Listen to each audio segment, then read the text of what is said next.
মধ্যপ্রাচ্যের দেশ সংযুক্ত আরব আমিরাতের উপকূলীয় অঞ্চলের বিশাল এক অংশ নিজেদের নিয়ন্ত্রণে নেওয়ার দাবি করেছে ইরান।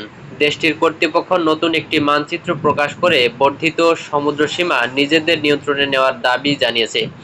মঙ্গলবার ব্রিটিশ বার্তা সংস্থা রয়টার্সের এক প্রতিবেদনে এই তথ্য জানানো হয়েছে।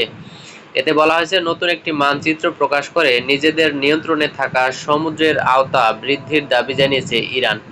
মানচিত্রে লাল রেখা দিয়ে চিহ্নিত এই নতুন এলাকা কৌশলগত হরমুজ প্রণালী ছাড়িয়ে সংযুক্ত আরব আমিরাতের উপকূলের দিকে অংশ জুড়ে বিস্তৃত। ইরানের দাবি করা এই বর্ধিত অঞ্চলের মধ্যে আমিরাতের গুরুত্বপূর্ণ ফুজাইরা ও খোরফাক্কান বন্দরও অন্তর্ভুক্ত রয়েছে।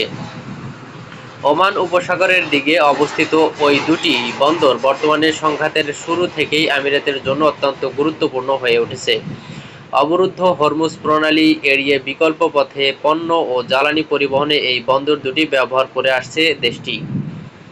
বিশেষ করে ফুজাইরা বন্দর আমিরাতের জন্য বেশ গুরুত্বপূর্ণ, কারণ দেশটির এই বন্দর আবুধাবি ক্রুড অয়েল পাইপলাইনের শেষ প্রান্তে অবস্থিত।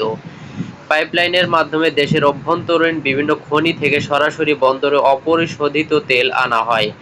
ফলে যুদ্ধের সময়ও বিশ্ববাজারে তেল সরবরাহ সচল রাখতে সক্ষম হয়েছিল আমিরাত।